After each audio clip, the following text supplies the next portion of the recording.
Hey guys, Locodoco here with patch 9.2 patch notes.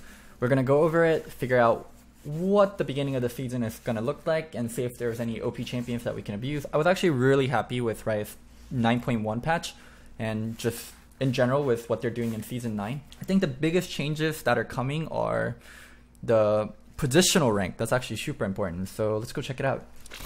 That's 9.2 notes. Hello everyone and welcome to 9.2. This is our season start patch, blah blah blah. And while it's a big one, oh, so it is a big one. Shit, let's go see. So, season start. I actually know a lot of the things, so we can talk about it. So, the biggest things are, let's start with placement. You'll get a provisional placement rank after your first rank game. So, what that means is, as soon as you play game 1, you'll have a rank, and you'll see your rank go up and down as you play your provisional matches.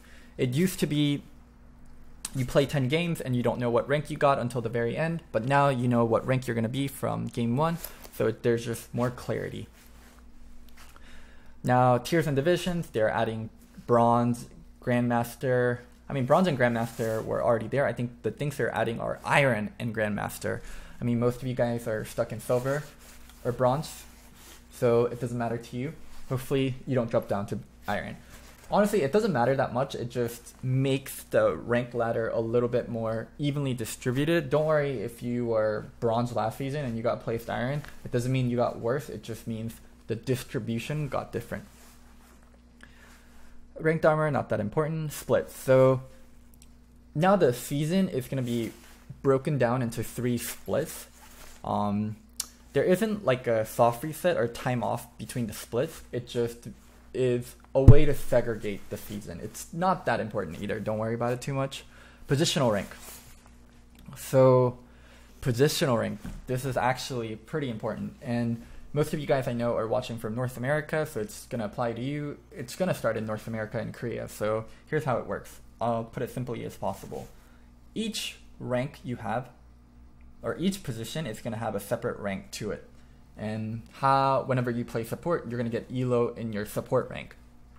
But not all positions are separated. So if you win on your support, you get elo in your support rank, but you also get splash elo in all your other positions too, and vice versa. If you lose majority of your elo in that position you queued up for, but you'll lose elo, little bit of elo in your other positions too. So you can't just troll if you got an off roll.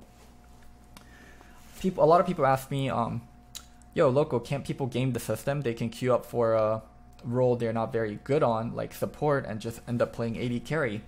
Can people abuse it this way? So there's going to be position detectors built into every rank game. So if you queue up as an AD carry, but you end up playing support, that game will count towards your support.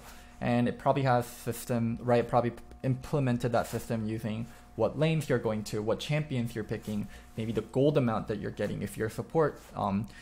Obviously, you're not last hitting, so they can detect it in a lot of various ways.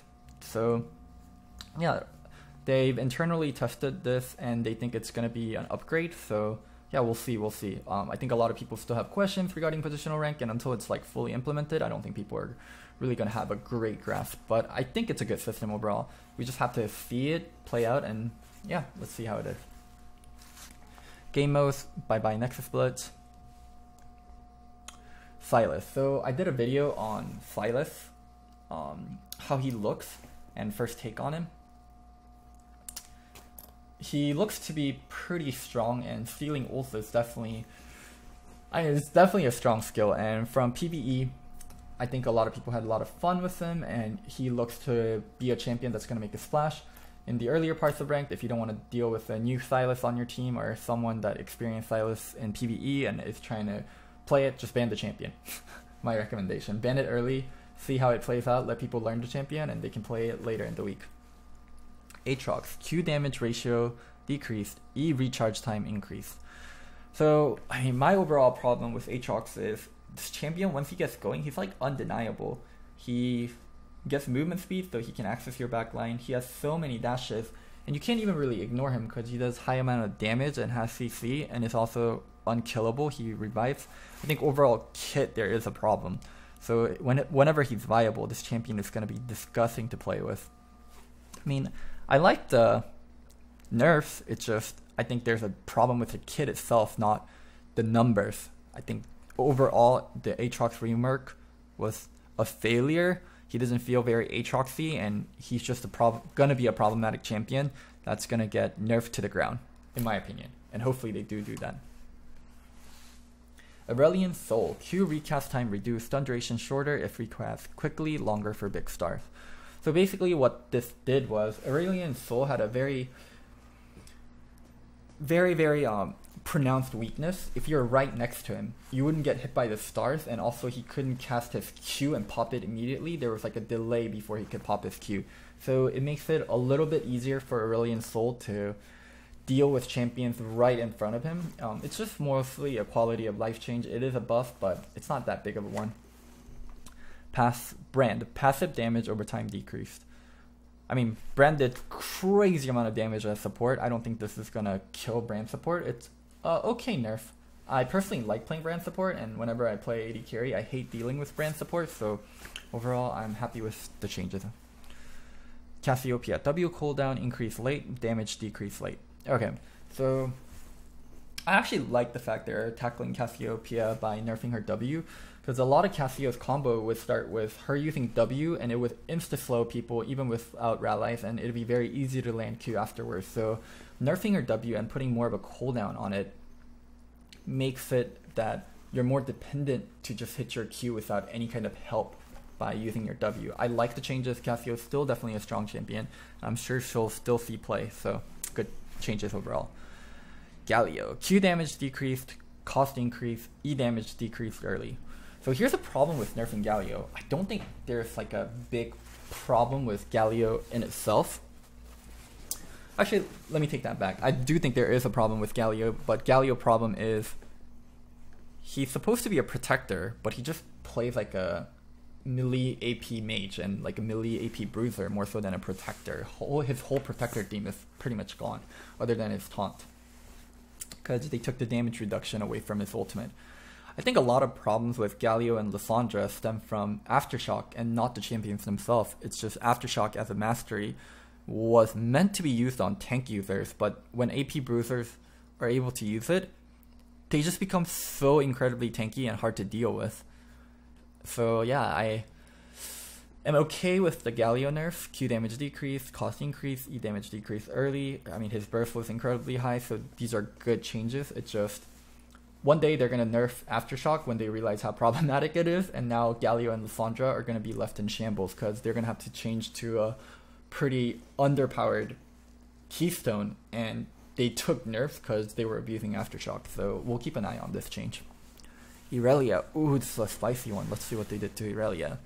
Passive bonus damage versus shields removed. Q deals bonus damage to minions instead of double damage. R duration decreased late game. Damage increase, slow increase, no longer disarms. Okay. I actually love these changes. So it seems like Irelia Blade Surge is no longer doing double damage to creep, so it's going to be a little bit harder for her to bounce around, and she's going to have to be a bit more strategic with what kind of creeps she is jumping towards. The Shield Breaker, I think, was just tacked on, and I'm glad to see it removed, and also the Disarm from the ultimate. I think the Disarm was really bullshit. I don't understand why Irelia had a Disarm in the first place. It was unnecessarily tacked on. I like the Shield Breaker getting removed. I like the Disarm getting removed. It condenses Irelia's strength, and it still keeps the core of what people like as Irelia. They like that she's bursty. They like that she's mobile. And she does get to keep all of that, and they're just shaving off strength where she just has it for some random ass reason. Jarvan the Fourth, E attack speed increased. I super minor buff. What can yeah, I mean, it just helps Jarvan clear jungle camps. It also helps them be a little bit more of a buffer in team fights. I don't think this is gonna change Jarvan overall that much. Just a nice buff. Jax, attack damage decreased, Q damage decreased early. So I think Jax is incredibly bursty, and his play pattern is unhealthy because of the Essence Reaver, not so much because of Jax's kit itself. I think Essence Reaver is the huge problem with Jax. Just being able to use his counter attack again and again repeatedly in a short skirmish is the problem in itself, not the Jax's kit itself being so much problematic. So another change that we're going to have to keep an eye on, and I do think eventually Riot is going to change Essence of Rebirth to be more reasonable, so we'll see. Kassadin, armor decrease. Well, Kassadin still is going to be really strong, and the armor decrease makes his counter picks such as Talon and Jace a little bit more stronger. People can play more AD carries into him mid. It's just he's such a polarizing champion. When he's versus an AP champ, he's incredibly strong. When he's versus an AD champ, he gets bullied 24/7. So I'm not sure what direction Riot is going to eventually take Kassadin, but the fact that he's so hot or cold depending on what champion he's playing versus makes it unfun for either the Kassadin, because he's playing versus an AD champion, or the AP champion playing versus Kassadin. So yeah, the changes, I'm not too happy with it. I'm lukewarm at best. Ooh. Okay, transformation rules are smoother and more intuitive. I'm actually gonna have to read through this. Okay, so Darken and Shadow Assassin share unlock progress. Okay, here's the problem with Kayn. So a lot of times before you even start a game, you knew what Kayn you wanted to be. You knew if you were going to be red Kayn, you knew if you wanted to be blue Kayn.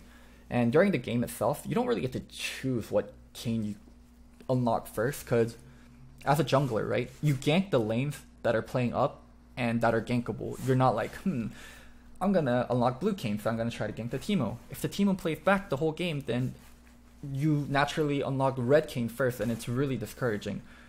Now, this way, both Shadow and blue Kayn and red Kayn share the progress, so it doesn't matter. You can gank other lanes, and you can still make progress towards the blue. It just makes things smoother for Kayn players. That's my best explanation of it. Kayn's already seeing a lot of high-tier solo queue play. Maybe he will see even some competitive play after these changes. I do think that these changes are so good for Kayn. It's just... Kayn overall, I thought was kind of very, like, unintuitive champion when you play him first due to how the unlock system happened, and now they're making the unlock system a little bit more streamlined and easier to go through with and a lot less frustrating, so I think these are good changes. It might make Kayn OP, but it's okay if Kayn is OP in this way and they can tune him. It just makes the champion overall better to play. So very happy with these changes. Kayn's one of my favorite junglers. I'm not a very good jungler, but I do enjoy playing Kayn every now and then, so I'm happy with this change. Nico ni. W clone haste duration increase. Clone travels in target direction rather than pathing to target direction. R no longer slows, but Nico lands faster after jumping. So they're decreasing the Nico's jump times from 0.75 to 0.6. That's 0.15 off. It's very little. And I like the fact that they're removing the slow. It seemed overly tacked on. I think Riot's realizing, hey, we're overly tacking on a lot of stuff to new champions, and they're getting rid of it actively. That's really good. W shape splitter. Clone and haste duration. Okay. Okay, so it no longer pass, it just runs straight to it until it runs into something. These are minor changes. I don't play Nico that much. I just like the fact they're shaving off extra strength where there doesn't need to be. Orin, health and armor increased. When they took away Orin's shield, his laning actually became Garbo, so they're just trying to help the lane. Rakan, armor decrease, W-speed decrease, but activate faster upon reaching destination. So what this is doing is when Rakan is jumping from far away, his W is going to activate a lot slower, but if he's doing a short jump to doing W, it's going to be a lot faster. Overall, I am kind of fine with the changes for Rakan, and I do think Rakan Engage is kind of bullshit. It's one of the strongest engage tools in the game. The range of it, the speed of it, the guaranteedness of it, and the fact that it knocks up and it's a CC, so it's hard to QSS and flash out of it. I like all the changes overall for Rakan. They're making him a little bit more squishy and controlling how strong that engage is, so happy with these changes overall. Passive bonus damage to dragons increase. I thought it was so random that Shyvana did extra damage to dragons and she gets buffed from killing dragons. It's kind of weird, but yeah, it is what it is. And I also hate how the AP Shyvana build for her is viable. Like, you experience it once and you're like, what the fuck is this shit? She shoots when she just, so the build is you build AP, you turn dragon form, and you shoot your E's, and your E's hit for so much damage. It's a really weird, like, off-meta build that can be viable, and that's really toxic to play against. So I hope they get rid of that build. Yeah, these changes, I don't know enough about Shyvana to really say. tackle the AP Shyvana, right? Not these like random ass extra damage to dragons. Tahm Kench. Allies in combat with champions can no longer jump into R. Okay, so what this was kind of used as was, I'll explain the change. People would use W to eat someone up, and then like walk backwards and then start casting R, and someone would jump in your R, and then it would be kind of like using your W twice defensively, and they're removing that from Tahm Kench. It was a skillful thing that you could do on Tahm Kench, but definitely not intended, so Riot's getting rid of it. Urgot. Armor decrease, Q cost increase, W cooldown increased early. So they're handling how strong he is in lane, which is good. Urgot is one of the hardest and the most frustrating champions to lane versus, so these are definitely good changes. Love it. Volibear. E bonus damage versus dashing airborne target changed to max health. R ratio increased on cast. Lightning up happens faster. Lightning now bounces instantly.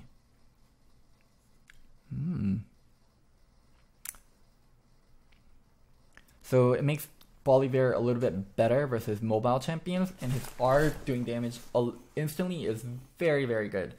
I don't like the AP power buff on it. I hope people don't end up playing like AP Volibear. I know Trick already tweeted about it. Oh my god, Volibear can be so frustrating to play for AD sometimes, especially when he's just charging at you and you're an immobile AD. You have nothing to do but you just keep right clicking him and hope he gets kited enough. So yeah, curious to see how these changes work out for Volibear. Volibear, personally, as AD carry player, not the biggest fan of playing versus them, so hopefully these changes aren't good. But it will make playing Volibear a lot more smoother though, for those of you guys that do play Volibear or are interested in playing Volibear. Yorick. The Maiden now follows Yorick when he leaves lane. Maiden health scales better with game time. Grey spawn faster late. Mistwalker and Maiden no longer deal less damage when far from Yorick. So sometimes people used to use the Yorick's ult, that's the Maiden, to split push. So they're basically removing Maiden's ability to split push without Yorick, and Yorick's more of like a minion mancer, like a necromancer controlling minions, and he's bringing an army with him. They're making him stronger in that respect, where he has his Maiden up, and he's gonna be spawning little dudes a lot less quicker, but nerfing the split push aspect of the Maiden, which is cool. I like that Yorick is more of a necromancer bringing dudes along than a split pusher. It was kind of weird that he was always like a split pusher. Zyra, mana regen decrease. It means you get to cast less things in lane. Zyra support also still broken. I'm very surprised they didn't tackle the damage on her. I think the problem with Zyra and Brand is how effective they are with Liandry and Rallies, and I'm super surprised that Riot didn't tackle any of that. Maybe they do. We'll see the item changes. Quality of life and changes and fixes. Okay, we'll kind of skip that one. Okay, more quality of life changes. So minimap targeting. You know, sometimes whenever you use Lux ult or Nami ult accidentally because you click the minimap and it goes the opposite direction, they're changing that. Oblivion Orb. Oh, so they are tackling kind of Brand and Zyra, because Oblivion Orb was the second item they would rush after getting their support upgrade to have very strong magic pen early with Fork penetration or Thork boost, and Oblivion Orb would give you shit tons of magic penetration early. And by nerfing Oblivion Orb, they are nerfing Zyra and Brand inadvertently. It's good. Ability power decrease. Combined cost decreases, but ability power decreases. Okay, Morelionomicon it's a weird item because most AP casters want it, but the Grievous Wound is kind of wasted, so they end up going Oblivion Orb early and they upgrade it later. Hopefully this makes finishing Morelionomicon a little bit better, but I do think it's super weird that it has Grievous Wounds on it, kind of additionally just like tacked on. Sunfire Cape. Cost decrease. People don't build Sunfire Cape that much nowadays. It's either Randuin's or Deadman's Plate, so this makes the item a little bit more competitive. Overheal. Ally healing grants less shielding, self-healing grants more shielding late. Shielding decrease gradually instead of immediately. So this makes it a little bit worse with stuff like Nami or Soraka, but the champions that are getting a lot of self-heal, champions like Fiora, champions like Aatrox, are going to enjoy Overheal a little bit more. Legend Bloodline. Okay, so people basically never took Legend Bloodline because Legend attack speed and Legend tenacity are just so much stronger, and they're buffing it, so people take it more. I still think attack speed and tenacity are much stronger stats than Bloodline, but maybe we do see it because AD carries can't access lifesteal until much later in the game. but they desperately need the attack speed. So maybe we see it on players or champions like Jhin, or champions that get so much damage they don't need the attack speed and they rather have the lifesteal. We'll see, we'll see. Cut down. Urgh. So cut down is super effective later in the game, and they're just toning that down a little while making it a little bit more stronger earlier in the game. I still don't think people are gonna really use this much. People still are gonna use Coup de Grace as their go-to most of the time. Absolute Focus. Interesting that they're nerfing Absolute Focus. So they're nerfing it for mainly junglers and marksmen because they would have it on almost all times, because when you're clearing jungle camps, you're mostly full HP. When you're a marksman, you're mostly full HP. You're either full HP or you're dead. So they're nerfing it in those extreme cases. Okay, rune stats. Adapted damage increase, armor and magic reduced increased. I'm not sure how I feel about this. I like it when League is a little bit more offensive, and I know a lot of people are complaining about there being so much damage early, but I don't think it was too much, and with nerf to Electrocute and Dark Harvest, I thought Riot did a good job of toning it down. I don't think these additional round of nerfs to adapted damage was needed, and buff to armor and magic resist. Ignite, damage and cooldown decrease. I am 100% for these changes. Supports almost never took Exhaust. They always ran Ignite due to how strong it was. It definitely needed a nerf. Baron buff is weaker in the early game. Well, that's okay. Baron buff early game was almost game ending, so it being a little bit less is fine. It looks like they're tackling the attack damage, ability damage. Ooh, minion damage reduction versus champions. So instead of being at 70% at all times, it's 50% to 70%. I think that's the biggest one, because Baron basically allowed you to push, and they're nerfing that aspect a little. Okay, and they're buffing inhibitors and Nexus turret to make sure they have resistance at all times. Ooh, jungle changes. This is actually super exciting. Let's check it out. Jungle camp experience. Camp experience scaling decreased. Risk scuttle goal scaling also decreased. So it makes camps a little bit less efficient later on? Okay. Small camp. Experience scales every second level instead of every level. Scaling reduced from 50% to 25%. Buff camps. Let's read the whole changes. Experience scales every second level instead of every level. Scaling reduced from 57 to 25%. 1 to 57 to 1 to 25%. Gold and experience scaling reduced from 100% to 80%.